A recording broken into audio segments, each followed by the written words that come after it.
Hello everybody, welcome to the Q&A video. It's been a couple years since we did this actually. I've been through all of your submissions and I'd like to say thank you to everyone who left a question. I'm sorry that they can't all be answered, but I'm gonna try to squeeze in as many as I can into this video, so let's not waste any time and jump straight in.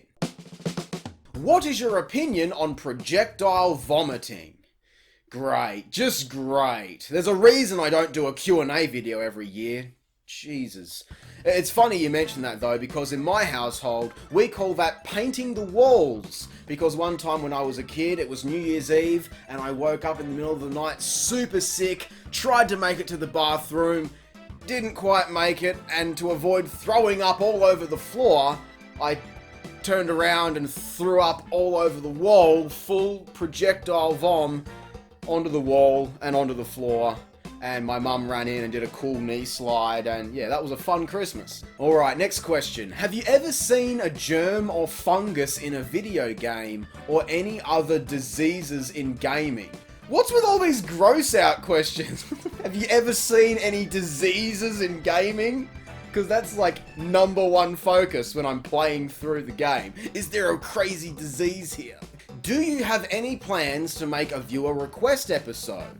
One thing I've always wanted to try, AVGN did it years ago. You announce the game that you're covering and you have people submit their own reviews of the game, and then you take all of the different submissions and compile them together into a coherent video. That's something I thought would be really fun and really challenging as well, so I'd certainly like to do something like that sometime in the future. What's one thing you know about making YouTube videos now that you wish you knew when you first started? When I first started making videos, it must have been like 2008, and it was so long before I actually, put my face in a video and spoke in a video. That was a big hurdle for me, and I understand that's a big hurdle for a lot of people, but I really wish I understood the value in putting yourself out there and having your personality within the content you're making, because it's a real important piece of the puzzle in my opinion. What is the rarest collectible or game that you have in your collection? Castlevania Symphony of the Night has always been my #1 answer for this, because the PAL version is super expensive. So, this is definitely the most expensive game that I own. But in the last year, I've actually finally acquired a #2 and 3 most rare collectible items. The first of those would be Klonoa Daughter Phantom Mill, which a friend actually found for me super cheap. So that was really awesome. That was pickup of 2019 within like January. So that was really cool. But the other collectible that's, is a big sort of one of the better items I have to show off. It's something you'll probably all appreciate. It's a Crash Team Racing pinball from like 99 or 2000 or something like that. I've wanted one of these for so long. I actually saw this for sale about a year prior to purchasing it. And, the price kept going down and down and down, and then eventually snapped it right up. So yeah, I'm very happy that I've got this now. Alright, next question from Jaggy Babs. Would you rather pee every time you stood up or poop every time you sat down? We're back to the gross questions again. What the fuck is wrong with you people? I'm not going to stand here and promote your sick fetish. Disgusts me. But I'd probably pee every time I stood up. Yeah. Fuck. Don't ask me this shit. How do you feel about E3 not happening this year? I want to say that E3, it's been a long time coming, and obviously there's a lot going on in the world right now that's led to it not happening this year, but I feel like its coffin was already being lowered into the ground, as it's just not an important event anymore. We've got Directs and PlayStation Experience and all these, direct to consumer, marketing platforms. We don't need a big investors show anymore, so it'll be interesting to see what happens in 2021 if E3 will make a return, but I highly doubt it. What are some of your older videos that you look back on fondly, and which of them do you completely hate? Looking back on stuff fondly, I have more fond memories of, like, time periods rather than any particular video.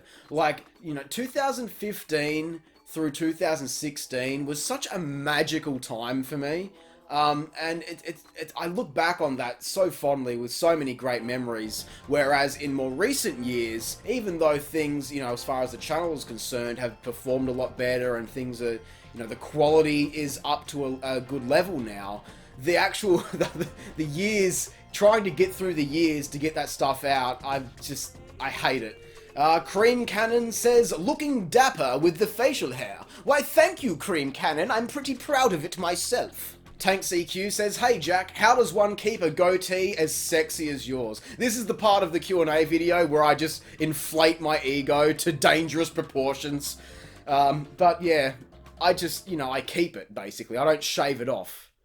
You keep it. That's how you keep a good goatee. Digging the new facial hair after years of you being clean shaven. What was the decision behind growing it out? The thing is I had such a big gap between my Tasmanian Tiger episodes, and I was supposed to have been lost in the bush for months, so it made sense to me to have a beard. So I just let my shit, filthy, disgusting beard grow, and then I got so used to seeing myself with facial hair that I couldn't imagine not having it. The sad part is that I flip-flop on whether I like it or not on a daily basis. But at this point, I think it's fair to say that it's certainly grown on me. Are any of your techniques for making videos inspired by classic or modern film? Like, have you seen a shot in a movie and thought, oh, I'm trying that? I'm sure there's plenty of examples where I've subconsciously done that without even realizing, but one of the more recent examples that I know that happened, one of my friends was talking about Dutch angles where you rotate the camera a bit and get a funky angle on the shot, and I saw that and I was just like, oh, hell yeah, that'll be perfect for when Squirrel Jak meets the Whisperer in my the Tasmanian Tiger nightmare sequence. So I totally did that just because my friend was talking about it.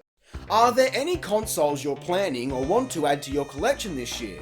And if so, are there any particular games from said consoles that catch your eye? For some reason, I really want to get a Dreamcast, but every time I actually stop and think about it, I realise that there's fuck all games on it that I actually am seriously interested in. You know, like there's alternate versions of third-party games like Tony Hawk's Pro Skater, Spider-Man 2000, you know, and some examples like that where, you know, the game has better graphics. It's like a HD port, basically. But as far as the main games on the system I want to play, most of them have been re-released elsewhere, so I can't justify the expensive price tag of Dreamcast collecting. I'm not sure how it is elsewhere in the world, but here, it's fucking expensive. So I'm just like, yeah, don't even go there. Do you plan on getting a PS5 when it comes out? A lot of people have been asking me about, you know, the next generation of systems. It takes a lot for me to buy a next-gen system, you know, on sort of early into its release. But the games that would sell me on it would be if there was an exclusive Crash Bandicoot deal, or a Horizon Zero Dawn 2, or a Spider-Man 2 on PS5. Though if it doesn't have those at launch, I'm not interested. What's one series you haven't had the chance to play, or never really got into, that you'd like to try in the near future if you were able to? I really want to catch up on the Mario series, both 2D and 3D. I also want to catch up on Legend of Zelda. Maybe a little bit of Sonic, sure, why not?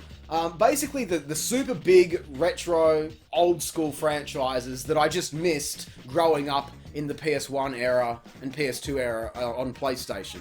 I missed them. So I want to, those are probably the big three. Mario, Zelda, Sonic. Question, is there any games that you flat out refuse to play, good or bad, in the public eye? I'm pretty open to playing just about anything, to be honest. You know, I'll give it a go. Even like shovelware games. As far as the channel's concerned, though, you'll never see me talk about hardcore RPG type games like Final Fantasies and all that sort of stuff. It ain't gonna happen. I cannot look at those games without a massive amount of bias, so I just don't touch them.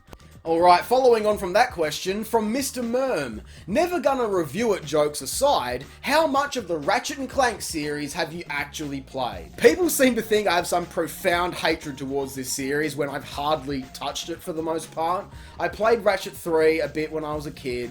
I've played the original trilogy all the way through once each.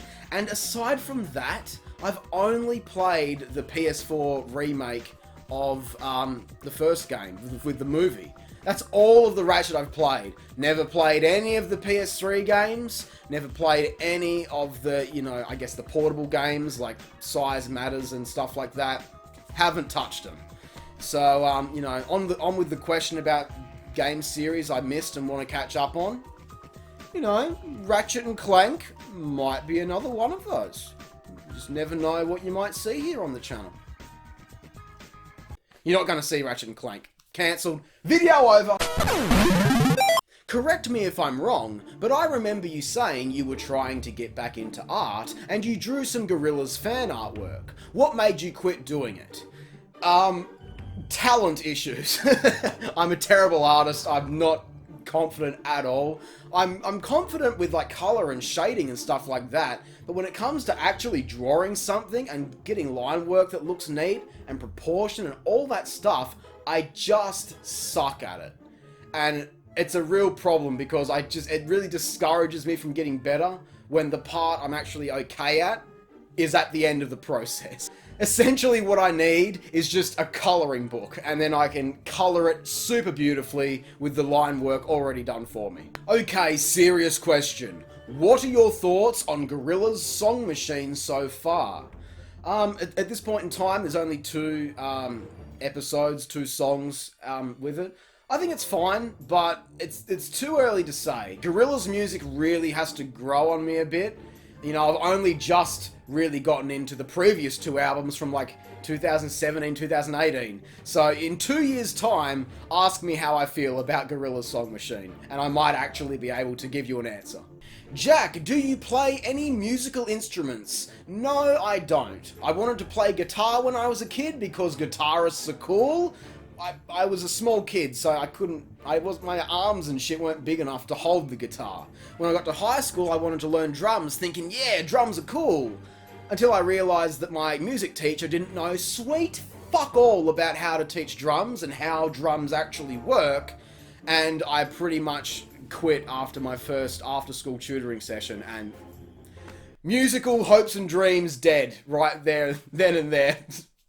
It sucks because I always wanted to learn a musical instrument. It's like a big regret of my childhood. And it's too late. Damn you, Mr. O'Shaughnessy! You ruined my music career! Next question from Mickey D. I'm fascinated to know how you structured your recent level ranking videos, generally wondering what the ranking process was like for such a huge project. If you want to know about that, you can check out the Making of Tony Hawk Toba Year 3 doco I did, where I explained the process for every Tony Hawk level ranked.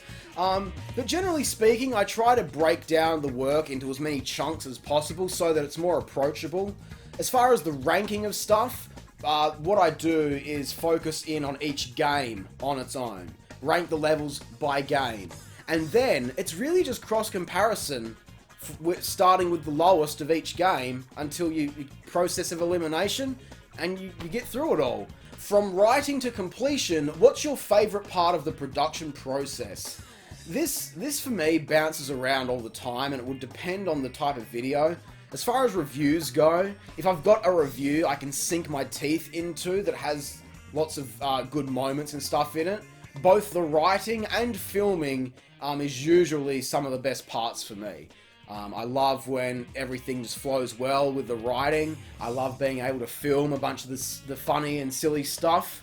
If I was to pick a worst part, editing audio. That can fuck right off, let me tell you. Audio is the bane of my existence. And on the topic of every level ranks, where the raw audio is 5 hours, it actually wasn't as bad as normal, would you believe? Apart from the original Crash 1 review, were there any other videos that you finished but did not upload for any reason? The first video project I ever attempted on my own was a Lego stop-motion animation. I was 11 years old, I think. And I made it, and I rendered the video, and it was cool, but I didn't have a channel at the time. And when I finally made a channel, I didn't feel confident in uploading it, and then it got lost when I got a new computer. So that was a real kicker, because that's my first ever, independent, filmmaking stuff. And then the other video, the first review I ever made, was a review of a PS1 game that I'm not going to tell you because I plan to cover it at some point. But I made the review. It was only 3 minutes long. It was pretty shitty, and I showed it to a friend, and he didn't know what the fuck to make of it, and was just sort of laughed it off because he didn't, he thought it was cool, but he just didn't get what I was going for. And because of that, I never rendered that video, and so that got lost as well. And I'm devastated that two of the most important projects of my life gone forever. So now I have a real complexity about always saving my projects, even if they never get uploaded, and, I'm devastated. The Lego stop-motion animation, you guys have no idea. It was about a terrorist attack in an airport, and in the first few frames, a guy gets his head blown off. It was some serious shit for an 11-year-old, and it's lost forever. Is there a game you bought launch day and ended up regretting buying?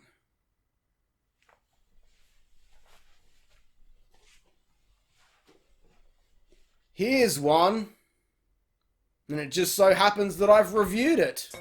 What a coinky-dink. Alright, next question. Are you afraid of becoming too popular?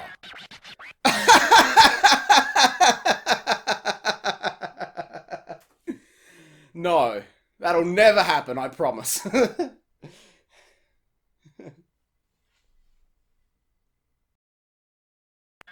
Alright, next question is from Boris. What's next for you? Do you see yourself going in the direction of podcasts or perhaps more live streams? Maybe create your own freemium mobile game or a short film?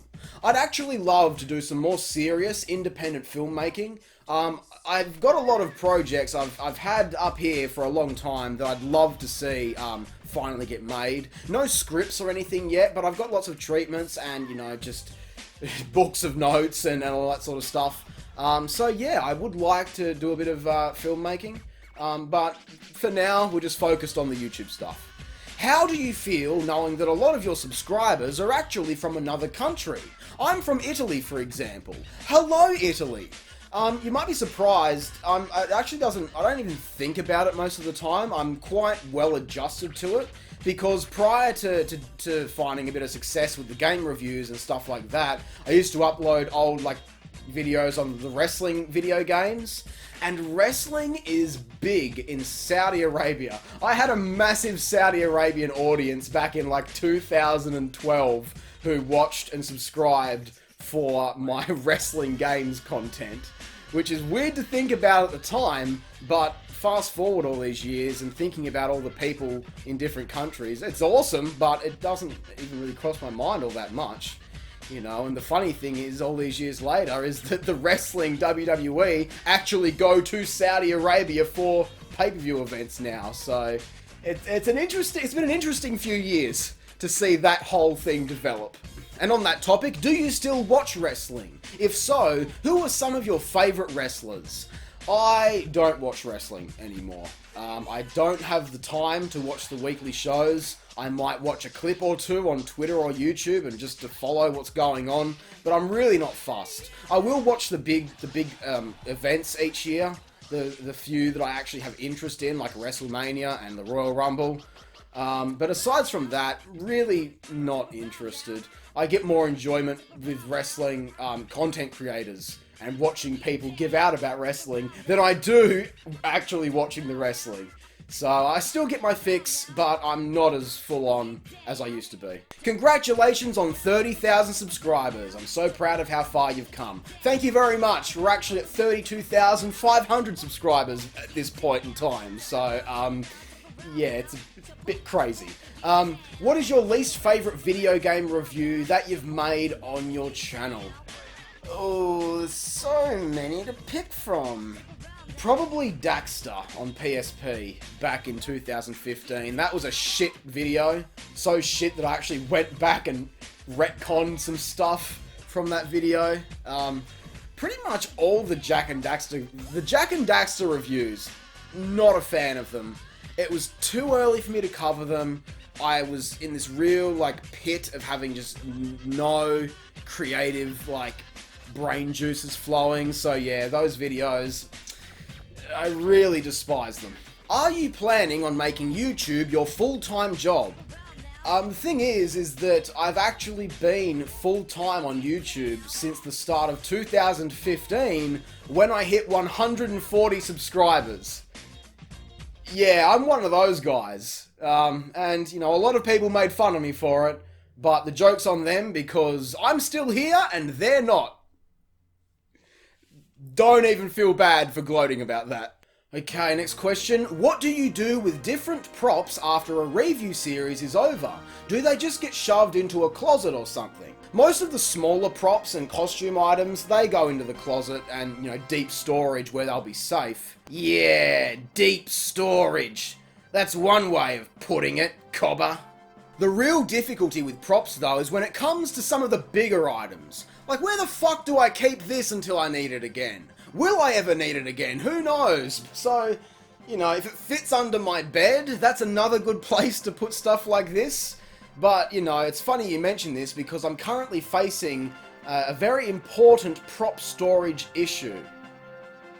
Where the fuck do I keep a life-sized Tasmanian tiger? I've seen and admired your Sly Cooper cosplay.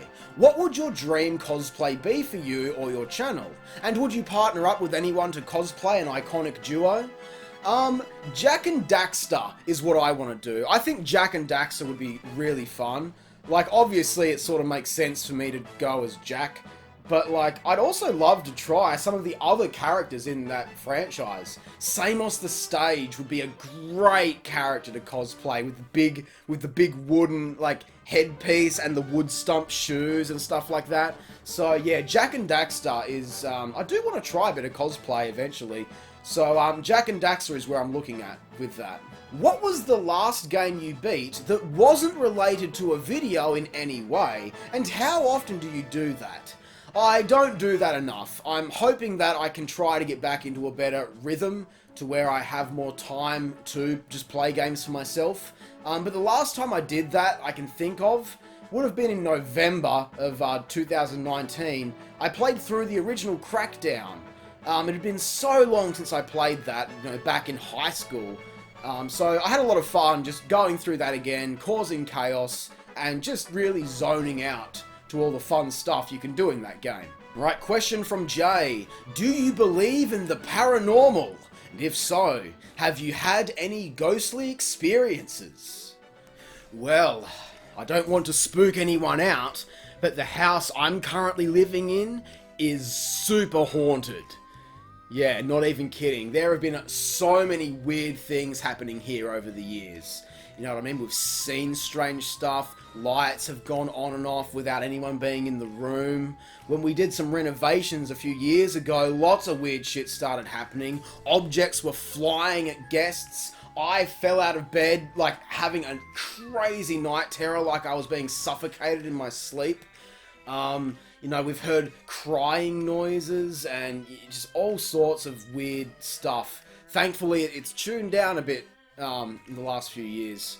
But yeah, it still freaked the fuck out of me as a kid. What are video game mechanics or additions that absolutely ruin a game in your eyes, regardless of how good the rest of the game is? There's nothing super game ruining, but I hate turret sections.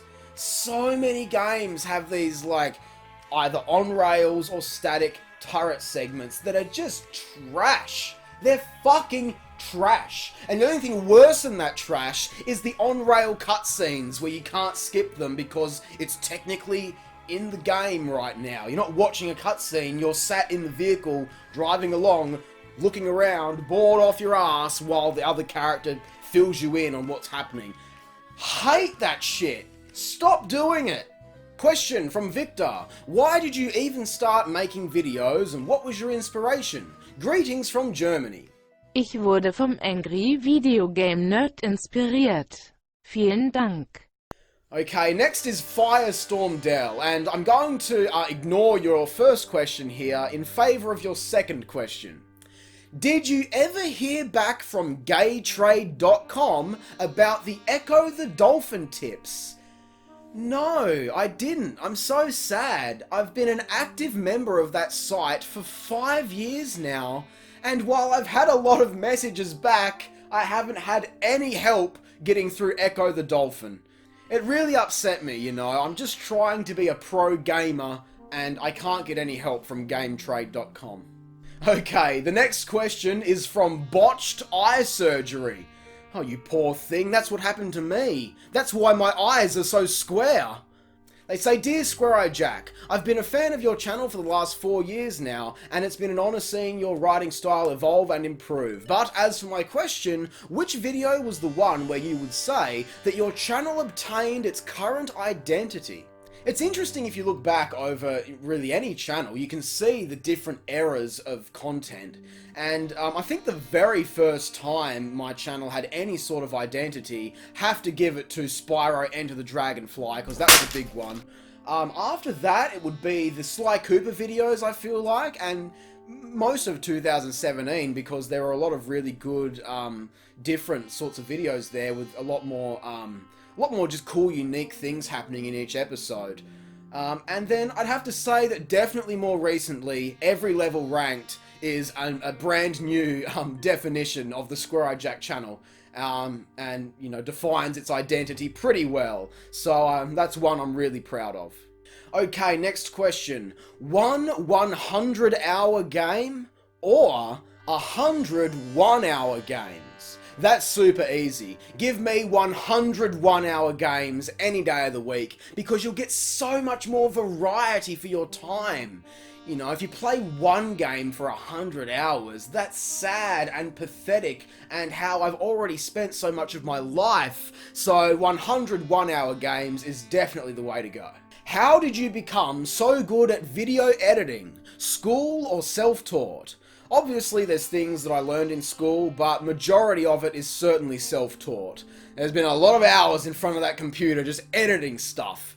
And, you know, that's definitely, if you want to learn, the way to go. Even if you don't plan on uploading anything, just edit. Edit, edit, edit. And pretty soon you'll be a black belt like me. From Thomas, hey Jack, do you have any advice or experience dealing with burnout? Oh, you're talking to the right guy about burnout. I've been burnt out since fucking October 2017 following the first Tony Hawktober, and I still haven't recovered. Hope you like the videos, it's been rough. No, seriously, burnout is rough and I hate it. I force myself to work through it, which doesn't work for everyone. For me, at least, trying to push through it and still trying to do something, you know, you reach a point where you sort of run out of bad shit stuff and you start generating good things again. Sometimes, anyway. It's rough. All I can say to do is just escape from whatever it is you're burnt out on and do something different, be it work on a different project, try a different medium, you know what I mean? Like, whenever I get sick of working on YouTube videos, I will make something in a game. I'll do something creative like that, or I'll go out and do some photography, or, you know, pursue other interests.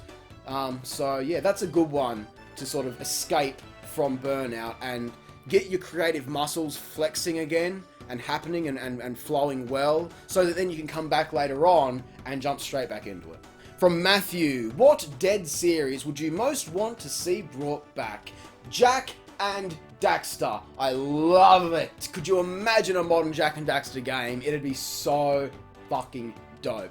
Even just from like a graphics perspective, like the worlds were already so lush and like filled out and detailed already. Imagine them on modern hardware. That'd be so cool. And I just love the characters as well. It's such great characters and lore and, you know, potential for awesome games there. So definitely Jak and Daxter. Okay, next question. What is the meaning behind your tattoo and when did you get it? It looks cool and I've been thinking of getting one myself. Make sure if you're getting one yourself that it's something that you really feel for. I mean, you can obviously just get artwork and that's super dope and cool if you're into that. But for me, getting a tattoo, it should be something that represents who you are and has some significant meaning to it, because you're less likely to regret getting it later on. I feel anyway. But this, I got it when I was 16. I got it for my 16th birthday because that was the hip trend that particular year in school. Everyone had to get a tattoo. So it's Japanese kanji, which is always a blast with tattoos. It's never what it's fucking supposed to be. But I did my best to do as much research as I could, and I remain fairly confident that, to my understanding, the top symbol is respect. The middle symbol is family, as in blood family, and the bottom symbol is also family, but in, like, I think the word was used tribe, which I represent, which I interpret as, you know, the people you choose to be your family, like your closest friends and extended relatives, and, you know, the people that you hold most important to you. So, it's respect family, basically. I don't know. I've been on the fence for ages if I should have a cover-up done or if I like it. Especially when I first started doing videos and I was in them, I got really self-conscious about this.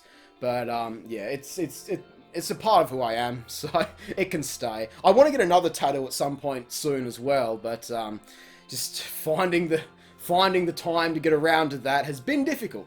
What is a video game level or world you wish to live out your life in? Okay, I've got a question for you. Do I get to inherit all of the cool abilities that come with that world and living in it? Because I could go for lots of them. You know, I'd go for like Castlevania if it meant I got to be a cool vampire slayer with a whip or some shit. That'd be dope. You know, and like running around through castles and exploring and shit would be cool. Crash would be fun, just running along a beach, smashing box. That'd be a good fucking world to live in.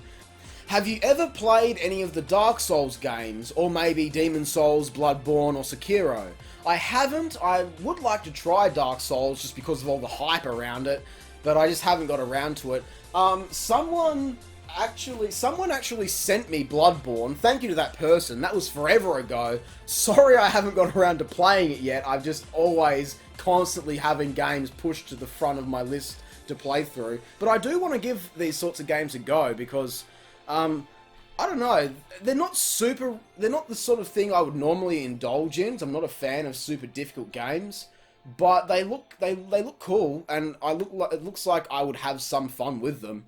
So yeah, eventually I'll give them a go. Okay, next question from Miguel Castro. Did you ever cry during a video game cutscene? Okay, so to avoid potential spoilers, I'm just gonna hold some games up, and trust me, you will know why they made me cry.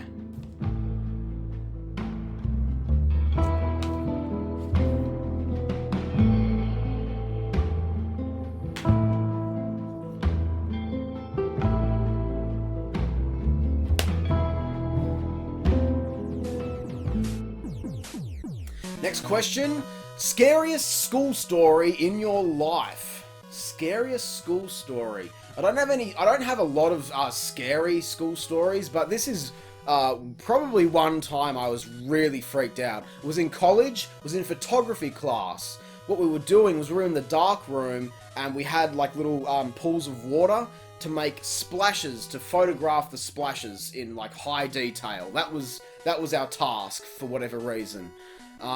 We had some super expensive lights there shining onto the water to backlight it and stuff like that, so that it'd look cool against the black wall in the dark room. I was taking photos with my friend and he got a little bit too excited while splashing the water. Happened to get barely a drop onto one of the light bulbs of the expensive lights that were super hot, and it fucking exploded into just shards of glass everywhere. It just went boom. It was so fucking loud, so unprepared for it. Fucking glass went everywhere. The scary thing is the light was here, like sort of coming onto me. Like if I didn't have the camera in front of my face, my face would have been totally exposed to a glass explosion. It was safe to say we were quite rattled after that because thankfully no one was hurt, but it could have been very bad. So yeah, I remember, like, my friend was freaking out. He felt so bad that he'd put me in any danger. He was having, like, an anxiety attack. I'd be like, it's okay, man, don't worry, it's fine. Like, it's funny. Meanwhile, on the inside, I was fucking dying. My heart wouldn't stop. I was just like, whoa, that could have been really fucking bad. Could have been blinded for the rest of my life from that. So yeah, photography class, the most dangerous class of all. Have you ever gotten into the Halo series? I don't think I've seen a Halo video on the channel. Yeah, I never really got into Halo. I played through the third game co-op with my friend back in the day, and the same friend and I also played through Halo 3 ODST. That's why I never played Halo again, is ODST. And trust me, we will review ODST at one point in the future, because I have a lot to say. Has there ever been a misstep you've taken on this channel that you regret doing for one reason or another? Probably the biggest one would be being focused in the wrong aspects of the content. Like for a while there, I was thinking like, oh, I want to make movies and make these reviews, these game reviews, have like a story and stuff. That's fucking bad news. Don't do that. It's just... It's so overcomplicated and unnecessary, and I think it really hurts the content. So yeah, I wish I'd not sort of fallen into that trap that so many people fall into.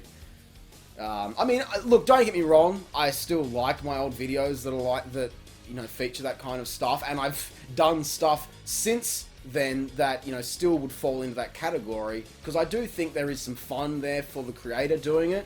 But from a viewer's perspective, no one gives a shit, so just don't do it. Just focus on the topic at hand, which for me is game reviews. So yeah, that's definitely a major one. How much fun did you have making the tire reviews, if any? Yeah, if any. There were some fun days, but most of it was brutal, painstaking work that completely crushed my creative spirit, and it has yet to recover. And also, I wanted to die a few times. So yeah, Ty was fun. Do you have any plans on revisiting old reviewed games like you did with the Crash Racing games? If there's a reason to, like with Crash, those videos were super old. Some of the first reviews I ever made, and it made sense to go back and revisit them in preparation for Nitro Fueled, which was going to feature a lot of the content from them. Again, like if I go back to finish off a series review that maybe I've started and never completed, I might feel like I should go back and remake some old episodes if my opinions have changed, or, stuff like that. For example, I want to review the Medieval series, because I've reviewed the first one, yet to play 2, Resurrection, or the remake. Haven't played them. But if I was to go back and recover them, I would really like to remake my original Medieval review. Re-review the game, updated opinions with a few years of experience with the game. That's an example where I feel like revisiting an older episode is really beneficial. I used to be dead against it. I used to be really dead against treading the same ground, but I've come around to it, and if it makes sense, then yeah, I'll certainly be doing it. I won't be going crazy, but there will be times when I'll recover games I've already talked about. Okay, what video or series are you most proud of? I personally loved the Croc and wrestling videos, especially when you had the body paint. Croc is definitely a series I'm most proud of. That was so much fun to work on that series. Whereas Ty killed my creative spirit, Croc reignited it. It was a lot of fun to make. It's still good to rewatch, I think. Croc's definitely there. The wrestling videos were a lot of fun. And, in more recent history, I guess, Tony Hawk Toba as a whole is easily my proudest accomplishment, I guess. You know, the first year was such a big deal.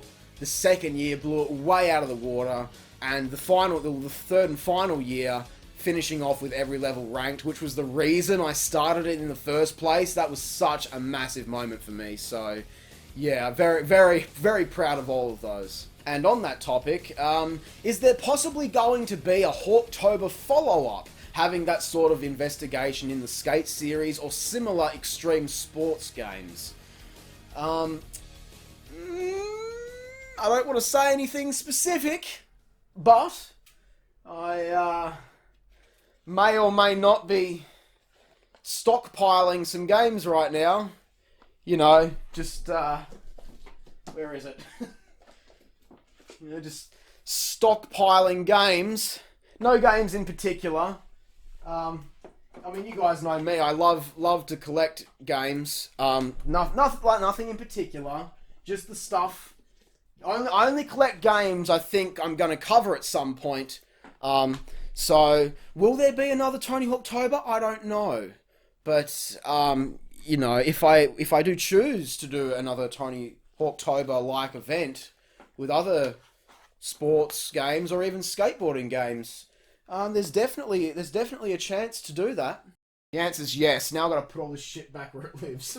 Okay, final question for the Q&A. Thank God, because I've been standing here for hours.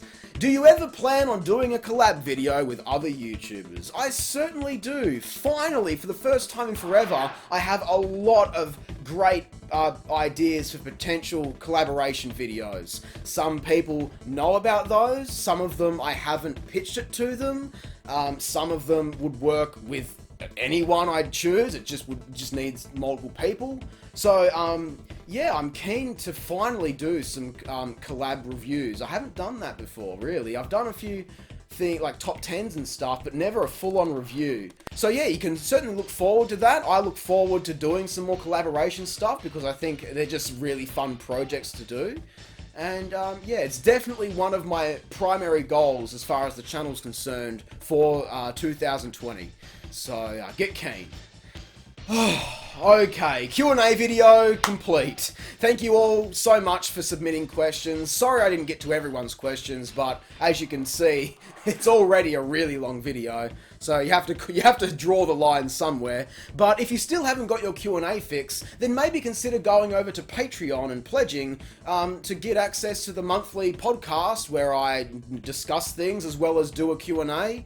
You can get early access to videos, weekly updates about what's going on with the channel, and the occasional behind the scenes post discussing what went into making videos. It's a great way to support the channel if that's something you're interested in. As always, thank you so much for watching. Be sure to like, subscribe, and share the video. I'm Square-Eyed Jak, and I hope you have a great fucking day. Cheers, guys.